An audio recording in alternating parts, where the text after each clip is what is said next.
have its hour, but the good will always have its day. Kung nalulungkot ka sa mga pangit o hindi maganda na nangyayari sa buhay mo ngayon, tandaan mo yun. Isa puso mo na may oras lang ang masama. Pero ang kabutihan ay may araw.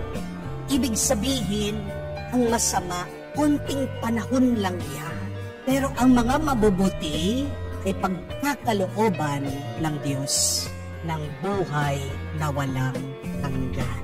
Kung kayo po ang papapiliin, ano mas gusto nyo? Yung sandali o yung mas mahaba, mas matagal? Siyempre, doon tayo, doon sa walang katapusan. Kaya nga, kung nakikita mo yung mga masasamang tao sa buhay mo, nag-i-enjoy sila, tandaan mo yun, may araw din sila. At may araw ka din kung tapat ka. Meron nga po akong isang kaibigan, kwento niya kamatay-matay po ng kanilang ama. Pumunta sila doon sa sementeryo para kunin yung buto ng kanilang ina para ipagsama na yung dalawa sa isang nicho, sa isang libingan. Ang kinakausap po nila yung suporterero, yung namamahala doon sa mga libingan. Sinisingil daw po sila 7,000 pesos. Bubuksan lang po yung nicho. Ang mahal po, sabi nila. Wala bang discount? Bubuksan nyo lang, kukunin nyo lang. Bakit ang mahal? Ang tigas daw po, ayaw pumayag. Ayaw niya magbigay ng discount. 7,000. Wala pong magawa, binayaran. Alam niyo po nangyari? 3 araw pagkatapos po na nabalitaan nila, patay yung suporterero. Nasaan yung 7,000? Nadala po ba niya o sa libingan? Napakatakaw sa pera. Di po ba? Pero tignan niyo po, ay araw din ang mga matatakaw sa pera. Yan ang sinasabi ng ating Panginoon dito sa kanyang kwento. Darating ang panahon, yung masamang damo na tumubo, huwag kayong mag-alala. Yan ay mawawala. Yan ay bubunutin. At anong gagawin daw ng Diyos sa masama? Masulugin. Kaya nga, pinapaalala ng Diyos, hindi naman tayo masamang damo. Nung naghasik ang Diyos ng binhi dito sa mundo, tayo yun, mabuti tayo. Huwag tayong gagaya sa masamang damo na pag tumutubo, walang bunga. Oo, napakahirap minsan ang mabuhay sa gitna ng masama. Pero pinapaalala ng Diyos, magpakatatag tayo. Magpasensya ka. Magtiis ka. Isang bagay na hindi dapat nating gawin ay yung iyakan natin yung masama na nangyayari sa ating buhay. Pag may masama na nangyayari sa ating buhay, anong mas magandang gawin? Imbis na malungkot ka, magdasal. Humingi ka ng lakas sa Diyos. Kumapit ka pa sa Diyos. Huwag kang mag-aalala. Dahil kung nasa tama ka, hindi ka papabayaan ng Diyos. Yan yung sakit natin. Masyado tayong affected dun sa masamang ginagawa ng iba sa atin. Basta tang sabihin mo, may panahon din sila, may araw din sila. Sino ba yung mga masasamang damong yan sa iyong buhay? Yung bansismoso mong kapitbahay, may araw din yan.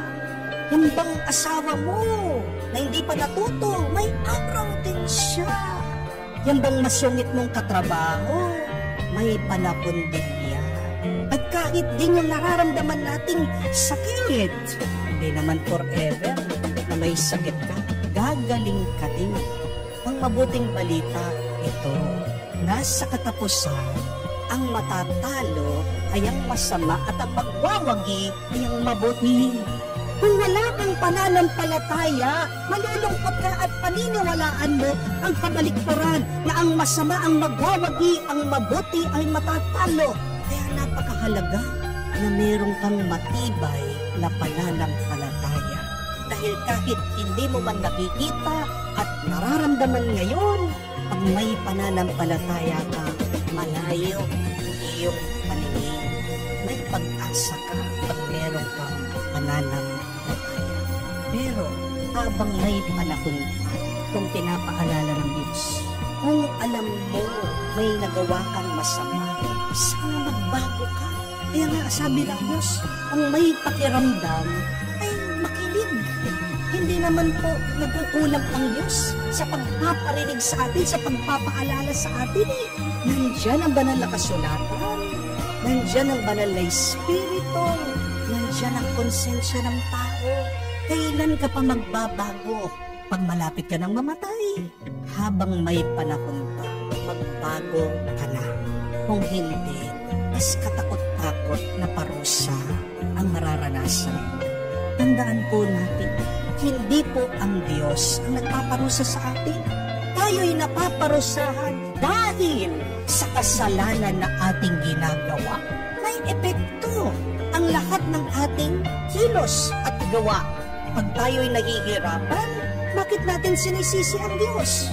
Tingnan mo kung ano yung ginawa mong mali. Hindi ang Diyos na nagpaparusa sa iyo, o hindi ikaw dahil sa masamang ginawa mo. Kasalanan ba ng Diyos? Sumakit ang tiyan mo? Anong kinain mo? Sobra-sobrang maalat, mataba. Hindi ka tumitigil sa iyong pag-inom hanggang masuka-suka ka na lang. Kasalanan ba yun na Diyos? Sinisisi mo ba ang Diyos na wala kang pera? Yung tamad-tamad mo kaya, hindi ka man tatayo, maghanap ng trabaho, magbanat ng boto. Kasalanan ng Diyos kaya naghihirap ka? Kasalanan ba ng Diyos na nag-aaway kayong mag-asawa? Na alam mo naman, ikaw yung may pagkakasala. Pumalap ka ng ulasisi mo. Sisisihin mo ang Diyos. Pag tayo ay naghihirapan, huwag natin sisihin ang Diyos. Tingnan natin kung ano yung ating mga nagawa. Tandaan natin, bandang huli, magbabayad tayo. Kung meron kang ginawang masama, magbabayad ka.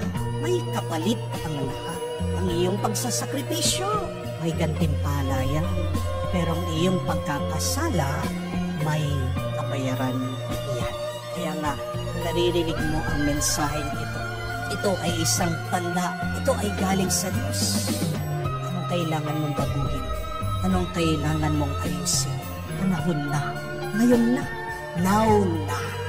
Kung ano man ang masama na nangyayari sa iyong buhay, huwag kang mag-alala. Yan ng Diyos na. Ang mahalaga na iyong gawin, manatili kang tumutubo, nabubuhay, umiira, namumunga in the midst of the evil that is happening in your life, in the middle of the experiences that you do not like. Grow. Because if you're not growing, remember, you are dying. Kung buhay ka, mahalagang gawin, huwag ka lang mabuhay, magsumikap ka, na gawin mong mas mabuti ang iyong buhay at mas banal